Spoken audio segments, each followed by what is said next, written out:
Jamaah yang dimuliakan Allah Subhanahu wa taala.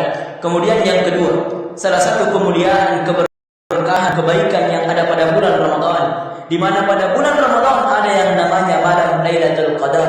Lalu apa kemuliaannya? Apa keberkahannya? Apa keutamaan dari malam Lailatul Qadar? Maka ada banyak keutamaan, ada banyak kebaikan-kebaikan yang terdapat pada malam Lailatul Qadar. Yang pertama, Allah mengatakan dalam Al-Quran, Lailatul Qadri khairun min alfi syahrin, bahwa malam Lailatul Qadar, kata Allah, khairun min alfi syahrin, itu lebih baik daripada 1000 bulan. Jadi Bapak Ibu yang dimuliakan Allah Subhanahu wa taala, kalau kita beribadah pada malam Lailatul Qadar, maka itu lebih baik daripada 1000 bulan. Kira-kira Bapak dan Ibu yang dimuliakan Allah Subhanahu wa taala, umur kita bisa tidak sampai 1000 bulan? Ya, kalau 1000 bulan itu kurang lebih 83 tahun lebih. Kira-kira umur kita bisa tidak sampai 83 tahun lebih?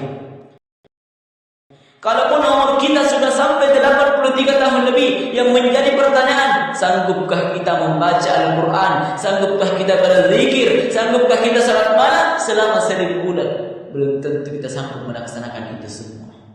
Maka hadirin jamaah yang dimuliakan Allah Subhanahu wa taala, kita bersyukur di bulan yang mulia ini ada satu malam di mana cukup kita beribadah di malam tersebut, maka itu sudah lebih baik daripada 1000 bulan.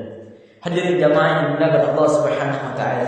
Kemudian yang kedua, keutamaan dari malam Lailatul Qadar. Kata Nabi, "Man qama Lailatul Qadri imanan wa ihtisaban, ghufira lahu ma taqaddama min dhanbihi." Kata Nabi, siapa yang menghidupkan malam Lailatul Qadar imanan wa ihtisaban, karena iman dan semata-mata mengharap ridha Allah Subhanahu wa taala, ghufira lahu ma taqaddama min dzanbi, maka akan dihapuskan dosa-dosanya yang lalu.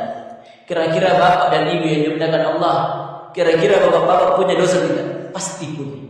Kira-kira ibu-ibu punya dosa tidak? Pasti punya. Kita semua, kita yakin yang hadir pada malam hari ini, kita semua yang hadir pada malam hari ini pasti memiliki dosa. Maka kita bersyukur di malam Lailatul Qadar, di bulan Ramadan ini, cukup kita beribadah di malam Lailatul Qadar, maka dosa-dosa kita yang lalu akan diampuni oleh Allah Subhanahu wa taala. Hadirin jamaah yang dimuliakan Allah Subhanahu wa taala.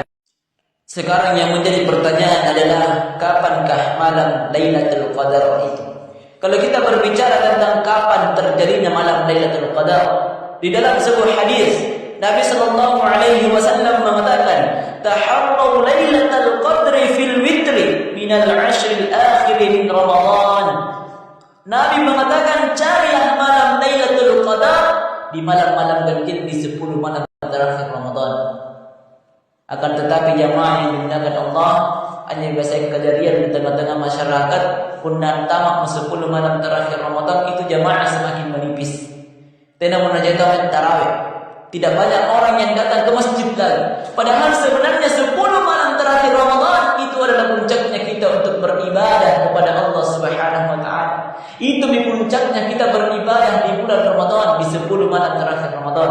Akan tetapi terkadang sebagian di antara kita, ketika sudah 10 malam terakhir Ramadan, mereka mulai meninggalkan masjid, mereka mulai meninggalkan salat tarawihnya. Dikarenakan apa? Ada banyak kesibukan duniawi yang ia kerjakan. Ibu-ibu di belakang sudah sibuk bikin kue. Ada banyak orang yang berburu baju lebaran.